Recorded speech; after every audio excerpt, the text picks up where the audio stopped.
Ever feel like, traditional training methods, they just don't quite cut it? Yeah. Especially when we're talking about those really high-stakes fields, like where lives are on the line. Right. Well, today we're diving into something pretty incredible.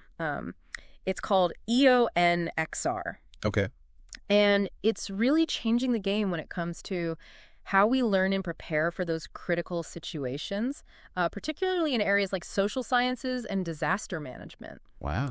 So imagine a world, right, where you could actually experience a disaster, but virtually, before ever setting foot in the field. That's pretty amazing to think about. Yeah. In Eon Reality, they're really on the cutting edge of this. They've created this platform that combines virtual reality, VR as we know it, Yeah. with AI, artificial intelligence, Oh. for education and training. Really, really fascinating stuff. So no more dry textbooks or lectures. We're talking about actually, virtually transporting ourselves to a disaster area. Exactly. You're stepping into that world. Understand the impact. Exactly. And I think what's really crucial here is that EONXR, it bridges this gap that we often see between, what we learn in theory and then how it actually applies in the real world. Okay. So, for example, you can have, let's say, a social work student Okay. practicing their counseling techniques With.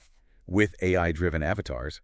These avatars actually simulate disaster victims. Oh, wow. And that's incredible because it gives them a safe space to hone those essential skills before they're actually out in the field. That's fascinating. So how does the AI actually provide feedback in that sort of simulation?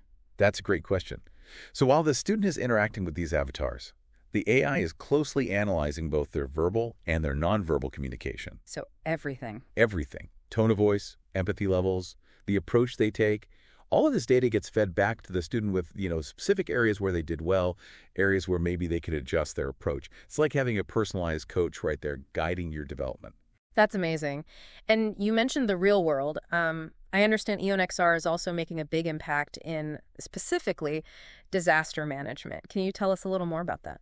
Absolutely. And, with climate change, we are seeing, unfortunately, an increase in both the frequency and the severity of these disasters. Right.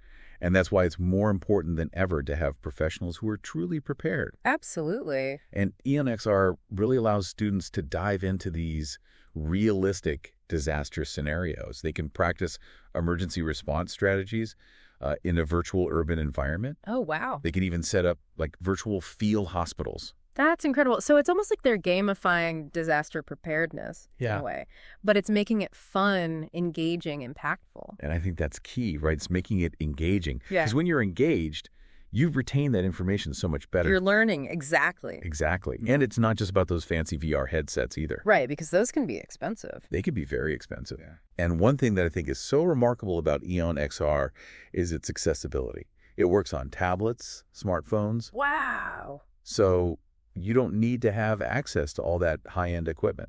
So they're really democratizing access to this kind of training. Absolutely. And I think that's essential. Yeah. Especially in areas maybe with limited resources. Of course. This can be a game changer. Right. Because everybody deserves access to that quality of training. Absolutely. And the numbers really speak for themselves. Studies have shown that learners using EONXR, they learn 4 times faster. Wow. They experience a 275% increase in confidence. Oh, wow. And engagement is through the roof, 3.5 times higher than traditional methods. That's amazing. Those are huge numbers. Huge. And I think it really highlights that shift from, passive learning to this active, immersive experience. Exactly. And like you said, people are coming out of these experiences feeling more confident, more prepared to face those real-world challenges. Exactly. It makes you wonder, what's next? If we can learn this effectively in these virtual spaces, what other fields could benefit from this kind of technology? Could this be the future of how we approach education and training across the board? Something to think about.